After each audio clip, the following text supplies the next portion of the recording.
ठीक है जी, let's start. सबसे पहले हमने यूनाइटेड स्टेट्स ऑफ अमेरिका पे बात करनी है जी, ठीक है। उसी तरह अपने क्वेश्चंस बना लें, जो भी टॉपिक बोलूँगा उसको ऊपर लिखें, उसके रेलिवेंट एमसीक्यूज़ नीचे लिख के थोड़ी स्पेस दे दें, ताकि कभी आपको कोई और एमसीक्यूज़ वगैरह ऐड करने हो तो वो फिर आप उसमें ऐड कर सकते हैं, ठीक है। तो फॉर्मली जी हमारा पेपर 2 अभी फ़िलहाल जो है उसको हम डिस्कस कर रहे हैं, और उसमें भी पर्टिकुलरली जो सिस्टम्स हैं उन पे हमने ज़्यादा फोकस करना है, ठीक है जी। तो सबसे पहले जी यूएसए पे हमने बात करनी है, ठीक है। अच्छा जी, 1787 के अंदर जो फिलाडेल्फिया कन्वेंशन है, ठीक है, that was basically the basis of the constitution. Philadelphia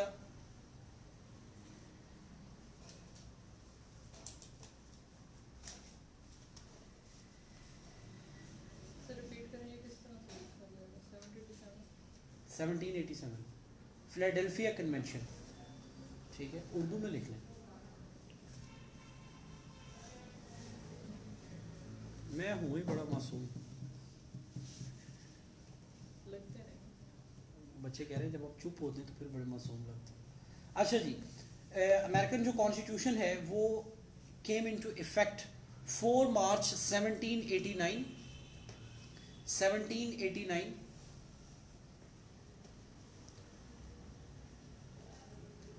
जो 13 कॉलोनीज थी उन्होंने 4 जुलाई 1776 डिक्लेरेशन ऑफ इंडिपेंडेंस, ये याद रखना है।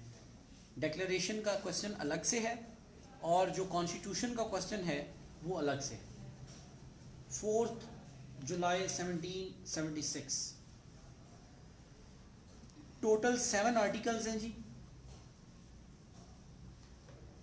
उनमें से जो फर्स्ट 3 आर्टिकल्स हैं वो हैं about the legislature, executive and judiciary, और जो अगले 4 आर्टिकल्स हैं वो है अबाउट फेडरेशन। टोटल 7 है और 3 टोटल 7 है जी, ठीक है। नेक्स्ट पर किसके फेडरेशन? फेडरेशन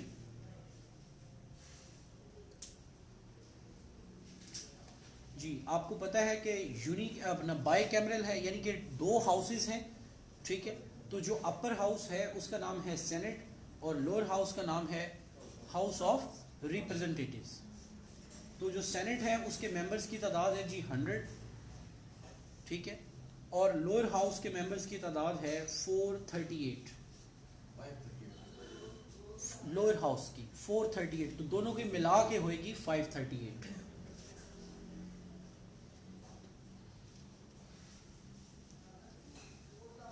ठीक है जी। जो इनकी कांग्रेस है या जो पार्लियामेंट है वो कैपिटल हिल जो है जगह का नाम है, वहां पे ये बैठती है, कैपिटल हिल। उसके बाद आपको पता है अमेरिकन प्रेसिडेंट को इलेक्ट करने के लिए there is a mechanism that we call electoral college. उसके मेंबर्स की तादाद जो है वो भी 538 है,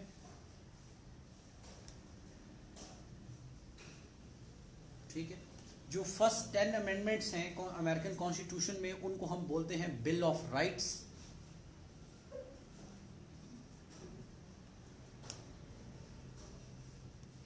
जी, सिविल राइट एक्ट ये आया 1964 में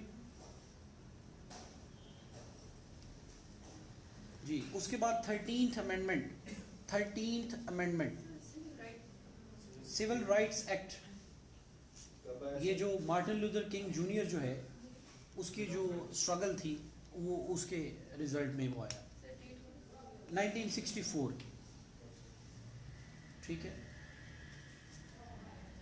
उसके बाद जी 13th amendment 1865, abolition of slavery.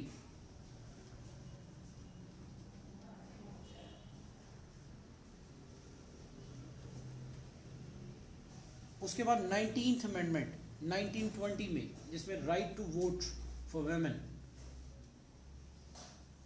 19th amendment right to vote for women.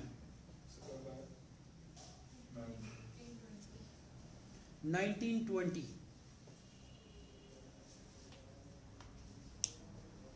अच्छा जी, उसके बाद कॉन्स्टिट्यूशन के अंदर अगर करनी हो हमने अमेंडमेंट, तो ये बहुत सारे बच्चों को कंफ्यूजन रहती है कि जो प्रपोजल है ना कॉन्स्टिट्यूशन को करने का, प्रपोज करने का, उसका अलग तरीका है और उसके अप्रूव होने का अलग तरीका है।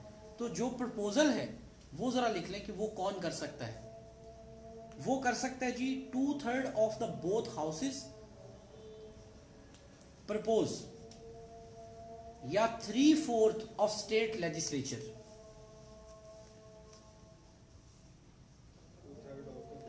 जी, या तो 2/3 ऑफ बोथ हाउसेस या 3/4 ऑफ स्टेट लेजिस्लेचर। जितनी भी रियासतें हैं या तो वो सब रियासतों का 3/4 करे, और या जो फेडरल असेंबली है या कांग्रेस है या उसका 2/3 करे। अब अगर इसको हमने रेटिफाई करना है तो उसके लिए 3/4 ऑफ लेजिस्लेचर जो है वो रिक्वायर होगा। उसके बाद जी बड़ा फेमस केस एक है, वो 1803 में हुआ Marbury versus Madison case. 1803 Marbury versus Madison, first word उसको स्पेलिंग बोल दो। MARBURY, Marbury versus Madison. जी, जुडिशियल रिव्यू वाला। और जो फेमस चीफ जस्टिस थे इसमें वो जस्टिस मार्शल थे, जस्टिस मार्शल।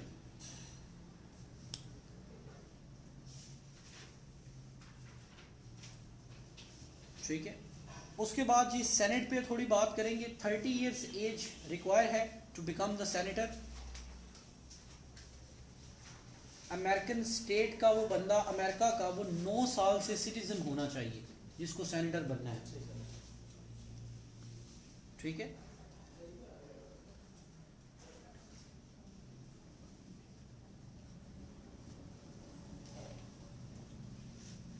और डायरेक्ट इलेक्शन से आता है।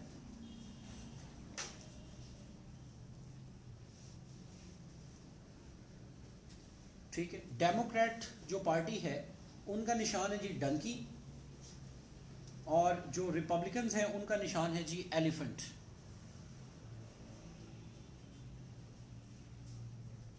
एलिफेंट किनका है?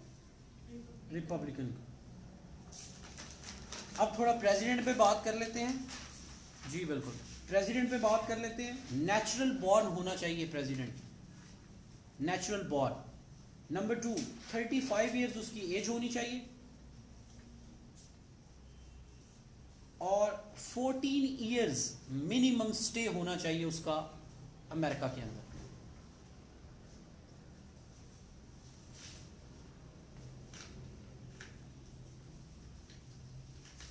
ठीक है जी। अच्छा जी, उसके बाद 4 इयर्स अभी जो टर्म है वो होती है, और 22nd अमेंडमेंट उसके तहत मैक्सिमम जो टर्म्स अभी अमेरिकन प्रेसिडेंट ले सकते हैं वो 2 है।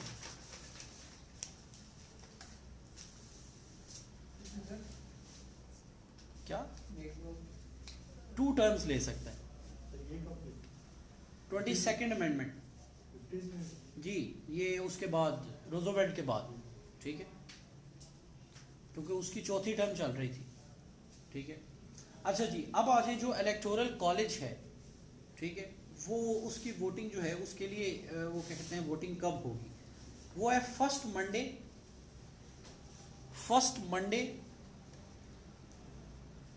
After 2nd Wednesday in December. Voting by college, जब कॉलेज वोट करेगा तो वो कब करेगा जी, first Monday after 2nd Wednesday in December. जी, और कॉलेज के लिए कब इलेक्शन होगा, कॉलेज के लिए कब इलेक्शन होगा जी, फर्स्ट मंडे, सॉरी ट्यूसडे, इसको जरा जी, first Tuesday after first Monday in November. Tuesday after first Monday in November. Electoral college पहले मुंतखब होगा, फिर इलेक्टोरल कॉलेज प्रेसिडेंट को मुंतखब करने के लिए वोट देगा। तो खुद ये नवंबर में इलेक्ट होगा, ये कि जो अभी 3 को आ रहा है। ठीक है। उसके बाद फिर दिसंबर का क्या होगा, जो सेकंड वेंसडे गुजरेगा उसके बाद जो मंडे आएगा उस दिन कॉलेज की जो वोटिंग है वो होगी। अच्छा जी, उसके बाद जो इनके वोट है उनकी ऑफिशियल जो काउंटिंग होती है वो 6 जनवरी को होती है, और 20 जनवरी को जो अमेरिका का न्यू प्रेसिडेंट होगा वो ऑफिशियली ओथ टेकिंग उसकी होगी।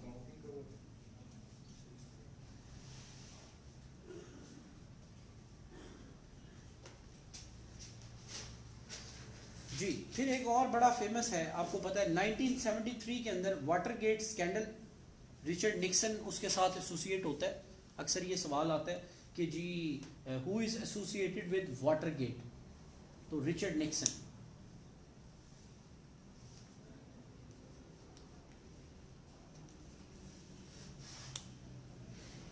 अच्छा, ये जो 22nd अमेंडमेंट की बात कर रहे थे ना, ये 1951 में हुई।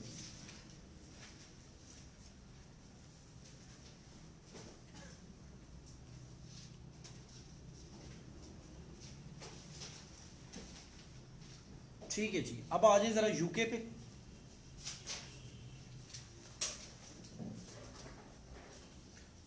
ठीक है, और जो अभी मेरे करंट आप लोग सेशन के बच्चे आप लिखते जाएं, जहाँ समझ नहीं आएगी कुछ चीज़ों की बस आप लिखते जाएं, फिर जब हमने पूरा अपना पढ़ना है तो ये चीज़ें आपको डबल बेनिफिट देंगी। ठीक है, और यहीं से फिर हम कुछ चीज़ जी जी। उसके बाद जी यूके 1215 मैग्ना कार्टा है। अच्छा, यूएसए का आपको पता होना चाहिए, यूएसए फेडरेशन है। ठीक है, प्रेसिडेंशियल फॉर्म ऑफ जो है वहाँ डेमोक्रेसी है, गवर्नमेंट है। ठीक है,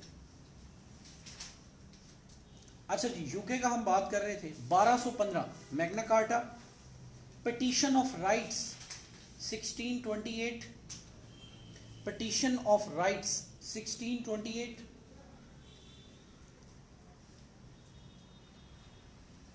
हेबियस कॉर्पस एक्ट 1679,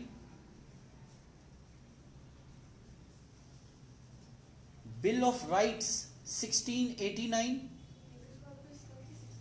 जी, 1679 हेबियस कॉर्पस एक्ट, और बिल ऑफ राइट्स है 1689। उसके बाद act of settlement, act of settlement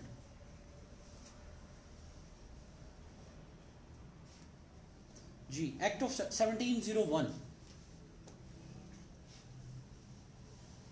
उसके बाद जी पार्लियामेंट एक्ट, ये दो हैं, एक 1911 में है और एक 1949 में है, पार्लियामेंट एक्ट। उसके बाद जी दो और बिल हैं, representation of people act, representation of people act, ये एक आया है 1918 में और एक आया है 1928 में।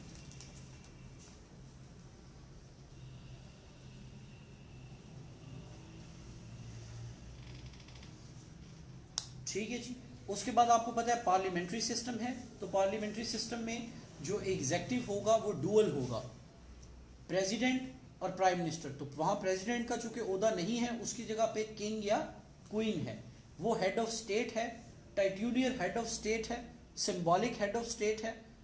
उसके बाद प्राइम मिनिस्टर वो चीफ एग्जेक्टिव है अलॉन्ग विद हिज कैबिनेट।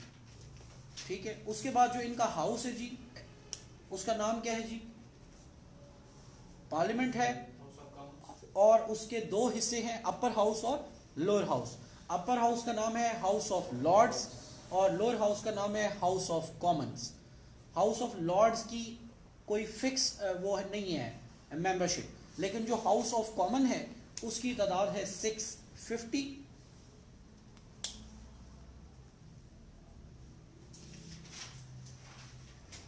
जो प्राइम मिनिस्टर होता है उसकी रेजिडेंस आपको पता है, वो भी कभी कभार पूछ सकता है, 10 डाउनिंग स्ट्रीट, 10 हाउस नंबर है, डाउनिंग स्ट्रीट, 10 डाउनिंग स्ट्रीट। उसके बाद जो प्राइम मिनिस्टर होता है यूके का, वो हेड ऑफ पार्टी भी होता है, most likely head of government भी होता है, हेड ऑफ कैबिनेट भी होता है, और प्रिंसिपल एडवाइजर होता है टू किंग और queen. principal advisor to king or queen?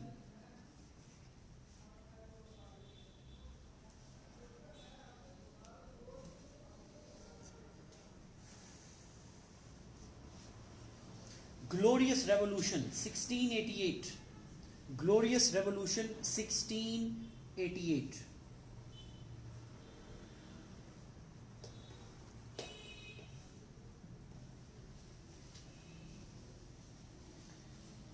ठीक है, उसके बाद 1918 वुमेन को राइट टू वोट मिला है यहाँ पे 1918।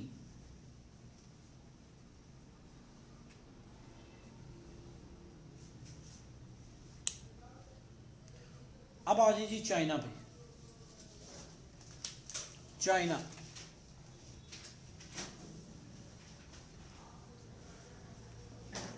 ठीक है जी। 1841 फर्स्ट ओपियम वार। 1841 फर्स्ट ओपियम वार यूके के साथ थी जी इनकी वॉर। अब इस वार के बाद जो ट्रीटी हुई उस ट्रीटी का नाम है ट्रीटी ऑफ नैनकिंग। NANKING।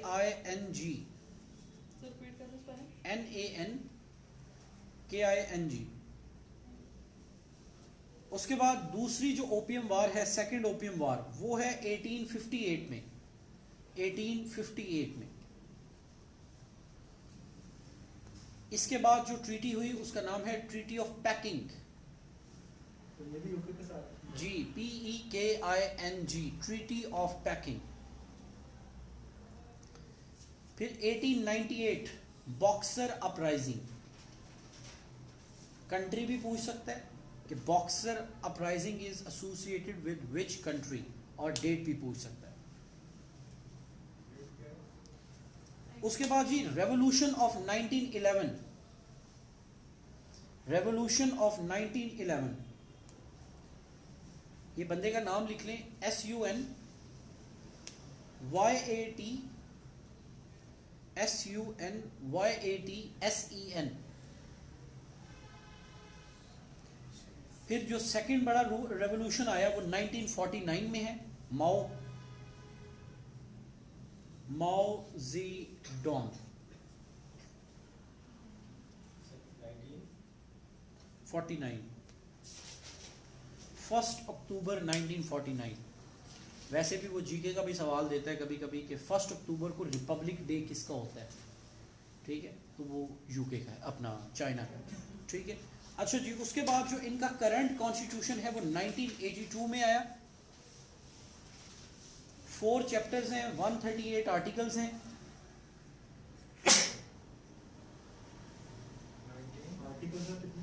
138 4 चैप्टर्स हैं, 1982 वाला। उससे पहले एक 1954 में आया है, एक 1975 में आया है। 1954, 1975 और 1982। उसके बाद जी चाइना का जो लेजिस्लेचर है उसका सिर्फ एक ही हाउस है, तो इसका मतलब है ये क्या हो गया, यूनिकैमरल। उसका नाम है जी NPC, national people's congress. National people's congress. 5 years उसकी टर्म है।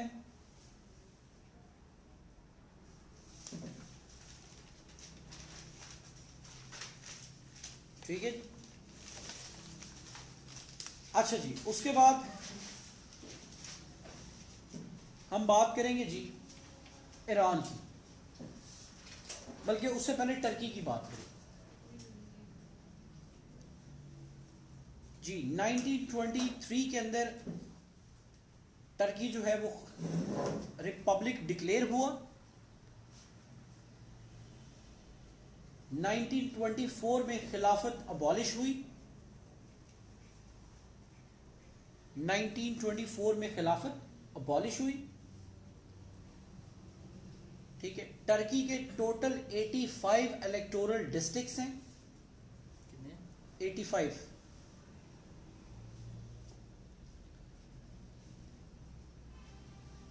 कमालिज्म जो है वो इसकी ऑफिशियल आइडियोलॉजी है। Mustafa Kemal Ataturk the founder of modern Republic of Turkey.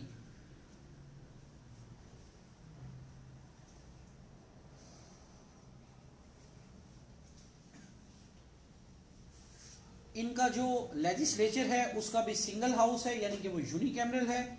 That means कि एक ही हाउस है। उसका नाम है जी GNA, ग्रैंड नेशनल असेंबली।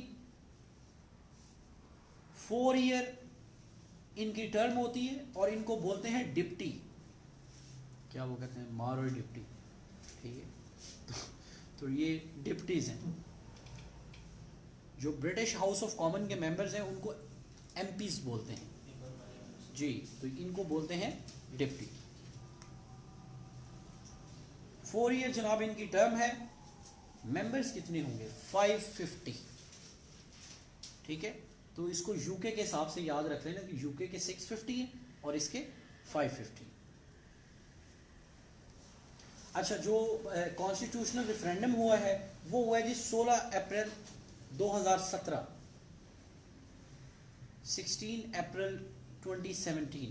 पहले टर्की का सिस्टम हाइब्रिड था, प्रेसिडेंशियल और पार्लियामेंट्री दोनों फीचर्स थे। What, 16th of April 2017।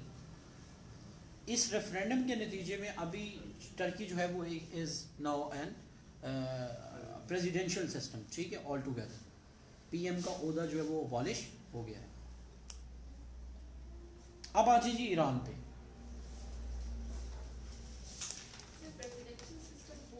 हो गया है इस रेफरेंडम के बाद। पहले प्रेसिडेंशियल और पार्लियामेंट्री दोनों मिक्स थे, अभी प्रेसिडेंशियल। अभी तो जो हालात लग रहे हैं मुझे तो लगता है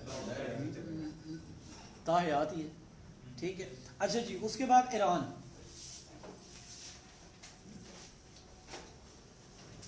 इनकी जनाब जो असेंबली है उसका नाम है Islamic consultative assembly, Islamic consultative assembly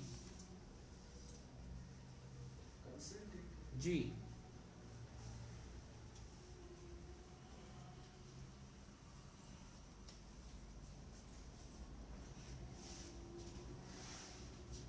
Urdu में भी उसका नाम लिख लें, मजलिस शूरा इस्लामी।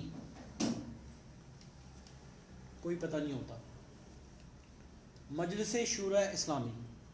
यूनिकैमरल है, यानी कि एक ही हाउस है।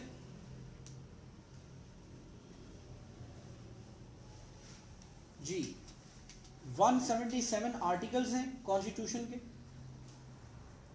4 चैप्टर्स हैं।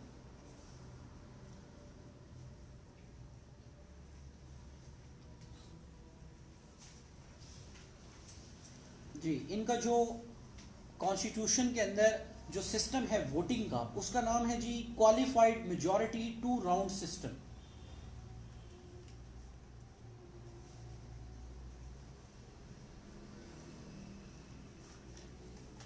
जी, एक इनकी है गार्डियन काउंसिल, गार्डियन काउंसिल। उसके 12 मेंबर हैं और उसका जो लीडर है वो कहलाता है सुप्रीम लीडर ऑफ ईरान, ठीक है।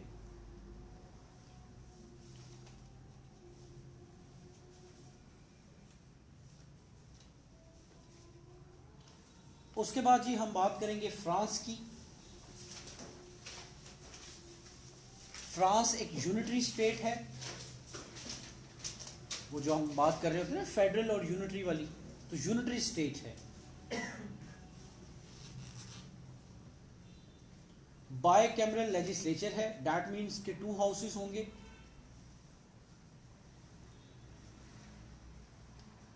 जी, अपर हाउस का नाम सेनेट है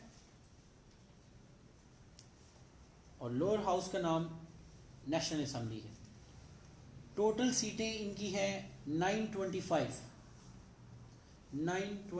सीट्स। उसमें से 348 सेनेटर्स हैं, 348 सेनेटर्स हैं, 577 डिप्टीज हैं।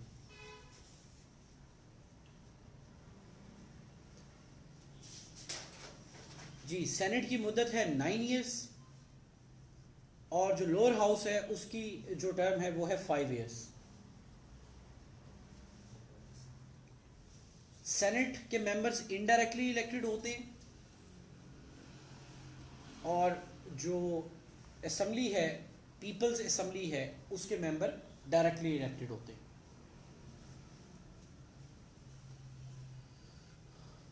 उसके बाद जी यहाँ पे चूंकि मिक्स सिस्टम है, प्रेसिडेंट भी है और प्राइम मिनिस्टर भी है, तो जो प्राइम मिनिस्टर है वो हेड ऑफ गवर्नमेंट है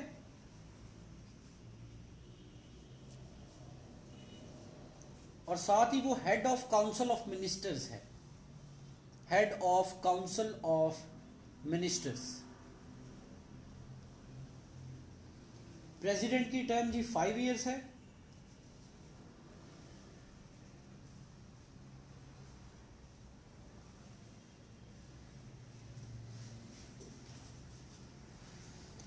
अच्छा जी, उसके बाद आ जाए जर्मनी पे।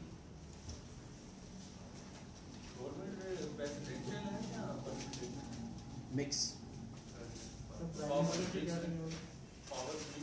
पावर्स मिक्स, लेकिन ज़्यादा जो रोल है अभी देखें ना, फ्रांस के जो है वो आपको ज़्यादा जो है वो रोल जो है वो प्रेसिडेंट जो है उसी के पास जी, वो उनका 5वां वो है ना।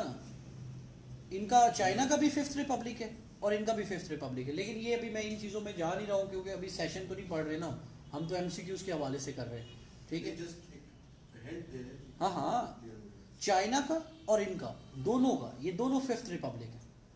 फर्स्ट सेकंड वो एक कह लेना कि आप स्टेजेस हैं, ठीक है, तो वो आप एक स्टेज पे जब आते हैं तो फिर आपने उसको जो है उस तरीके से लेके चलना है, ठीक है। आगे चले जी, जर्मनी की हम बात करेंगे। जर्मनी के अंदर जो हेड ऑफ गवर्नमेंट है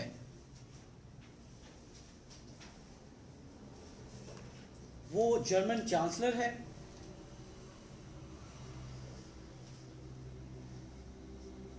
फोर इयर्स उसकी टर्म है और अभी जो करंट आपको पता है मार्कल, वो उसकी 4th टर्म है ये। शी गॉट इलेक्टेड इन 2004,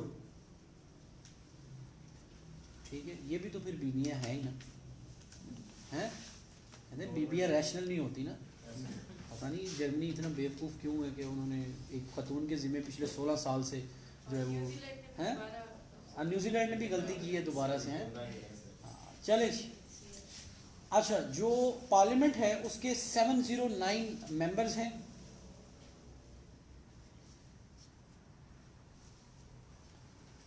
उसमें गवर्नमेंट के लिए है 399 सीट्स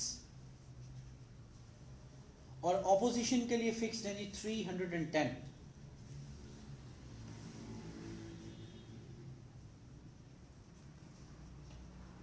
उसके बाद जो प्रेसिडेंट है, प्रेसिडेंसी है, उसके लिए 45 इयर्स एज है, 45 इयर्स एज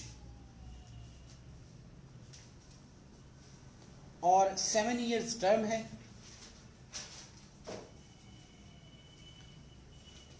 उसके बाद जो वोटिंग सिस्टम है वो है जी mixed member proportional representation. Mixed member proportional representation,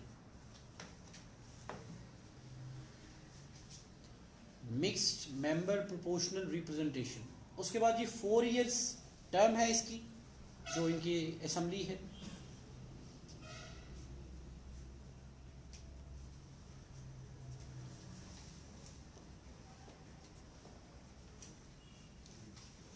उसके बाद जी आ जाए मलेशिया पे।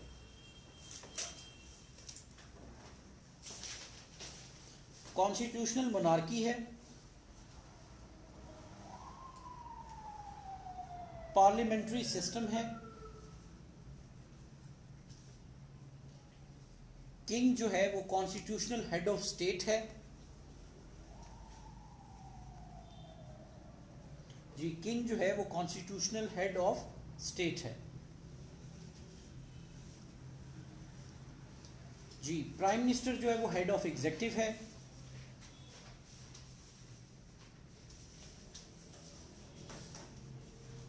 मलेशिया एक फेडरेशन है जिसके अंदर 13 स्टेट्स हैं।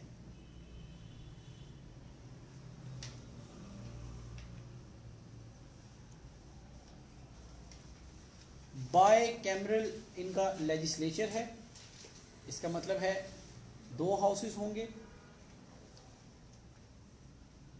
अपर हाउस का नाम है जी सेनेट,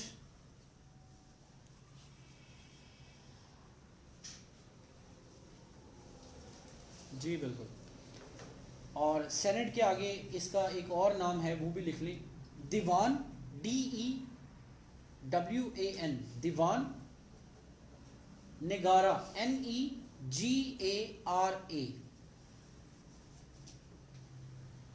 और उसके बाद है जी हाउस ऑफ रिप्रेजेंटेटिव्स,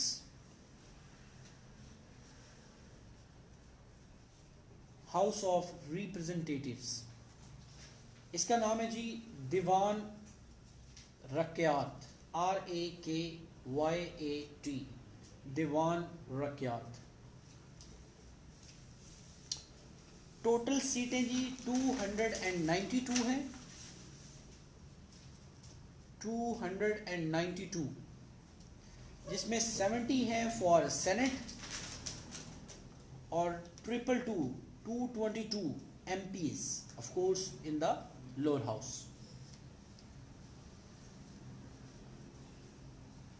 इनका जो फर्स्ट इलेक्टेड मोनार्क था उसका नाम था सुल्तान अब्दुल हलीम, ये तो आपको बड़ी जल्दी याद रह जाएगा, क्यों जी? बिल्कुल। खाने पीने वाली चीज आ गई है ना।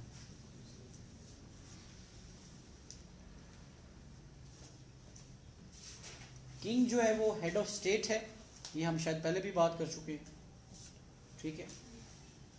अच्छा जी, उसके बाद आएंगे हम इंडिया पे।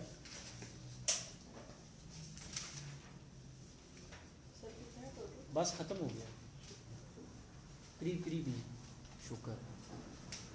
अच्छा जी, बाय इंडिया आपको पता है एक फेडरेशन है, ठीक है। उसके बाद जो है पार्लियामेंट्री सिस्टम है वहाँ पे, तो जो प्रेसिडेंट है वो उसी तरह हेड ऑफ स्टेट है, और जो प्राइम मिनिस्टर है वो हेड ऑफ एग्जीक्यूटिव है।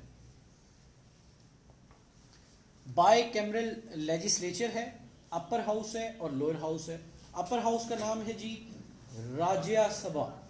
अब इसकी जो मैंने की बनाई हुई है अपने याद रखने के लिए, वो है हाउस ऑफ लॉर्ड्स। लॉर्ड्स है ना, तो यहाँ राजा, ठीक है, तो यहाँ से आप याद रख सकते हैं राज्यसभा।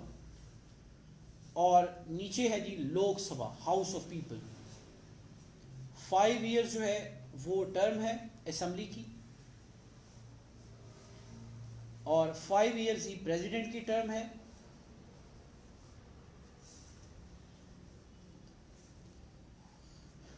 टोटल सीटें जी 790 हैं। 4 years प्रेसिडेंट की बात कर रहे हैं जी।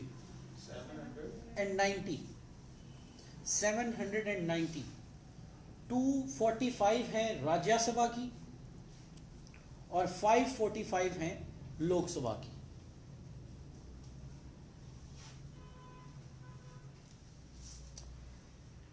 Lengthiest constitution of the world है, रिटन कॉन्स्टिट्यूशन में से जो lengthiest constitution of the world है, that is India, of course, ठीक है जी, ओके। अच्छा, अभी हमने पाकिस्तान नहीं किया, ठीक है। अब आप में से जो बच्चे मेरा पाकिस्तान वाला लेक्चर कॉन्स्टिट्यूशन वाला जिन्होंने लिया हुआ है, वो पूरा लेक्चर जो है उसको आप सुने, और वो सारा पाकिस्तान का कॉन्स्टिट्यूशन जो वो आपके सामने आ जाएगा। जिन्होंने नहीं सुना हुआ, जो बच्चे नए हैं या आप जो ऑनलाइन सुन रहे हैं, इसी पेज के ऊपर आप थोड़ा स्क्रॉल करेंगे तो आपको एक वीडियो मिलेगी 1950 अपना 73 का जो कॉन्स्टिट्यूशन है, तो पाकिस्तान को आप वहाँ से करें, ठीक है। अच्छा, और एक जो है क्या कहते हैं वर्कशॉप टाइप कह लो, या इसी तरह हम थोड़ी देर एक बात करेंगे उसके ऊपर क्या कहते हैं पास्ट पेपर्स के क्वेश्चन के ऊपर, ठीक है, वो बट नॉट टुडे, ठीक है। ये आज हमने जो है ये सिस्टम्स करने हैं। अच्छा, एक चीज़ और जो मैं नहीं करवा रहा हूँ उसकी एक वजह है, वो है जो आपके फ्रीडम मूवमेंट के क्वेश्चन हैं, वो चीज़ आपकी कवर होती है पाकिस्तान अफेयर्स में, तो कोशिश करनी है आपने फॉर पॉलिटिकल साइंस, आपने 1857 से लेके और 2020 तक, आप कोई जीके की तैयारी कर रहे हो, आपको कोई दोस्त कर रहा है, मतलब किसी से भी हेल्प लेके आप 1757 से लेके और आज तक ये एमसीक्यूज आपने ज़रूर, ये बहुत बच्चे गलती करते हैं कि पॉलिटिकल साइंस के अंदर पाकिस्तान, जो जिनको हम कहते हैं ना पाकिस्तान अफेयर्स की वो डोमेन है, वो एक्चुअली आपके पेपर 2 का भी पार्ट है, ठीक है, मुस्लिम नेशनलिज्म के नाम से। तो आप पास्ट पेपर्स उठा के देखिए, वो उसने बड़े बड़े डीप क्वेश्चंस पूछे हुए हैं कि जनाब इकबाल जो है वो लेजिस्लेटिव असम्बली का मेंबर कब बन रहा है, इकबाल अपना जो कायदे आज़म है वो मुस्लिम लीग को कब छोड़ रहा है, कब ज्वाइन कर रहा है, लियाकत अली खान कब ज्वाइन कर रहा है, कब छोड़ रहा है, या फातिमा जिन्ना ने कब ज्वाइन कर लिया, ठीक है, फला एक्ट कब आया था, ठीक है। और उसके बाद जो आपके कॉन्स्टिट्यूशन का, उस दिन भी हमारी बात, कॉन्स्टिट्यूशन में से 3-4 MCQs लाजमी आते हैं। आर्टिकल्स कोई पूछ ले, ये किसी ने भी पाक अफेयर्स का पेपर दिया, ये लेक्चरर का, there were almost 11 to 12 question from constitution, ठीक है।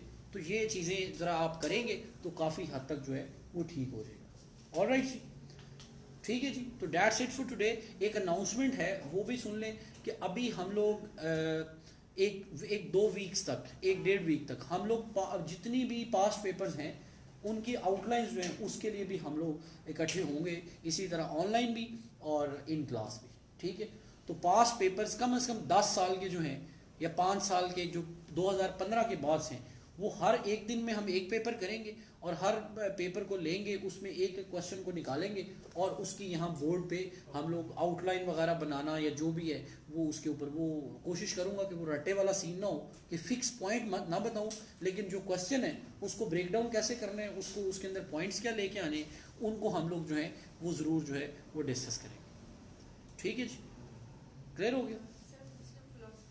वो भी करने, बिल्कुल करने, बिल्कुल करने। आप लोगों का तो अभी वो चल रहा है ना, तो उसमें हमने करने हैं, ठीक है। अच्छा, जो मुस्लिम फ़िलासफ़र्स के लिए वो क्या कहते हैं जो भी हमारी नेक्स्ट होगी ना टॉक किसी भी टॉपिक पे, तो उसके अंदर फिर हम डिस्कस उनको ज़रूर कर लेंगे, ठीक है। असल में कल मेरे एक दोस्त ने मेरे साथ शरारत की है, तो उसने मुझे छेड़ा है कि सर आप मुस्लिम फ़िलासफ़र से इतना क्यों कतराते हैं।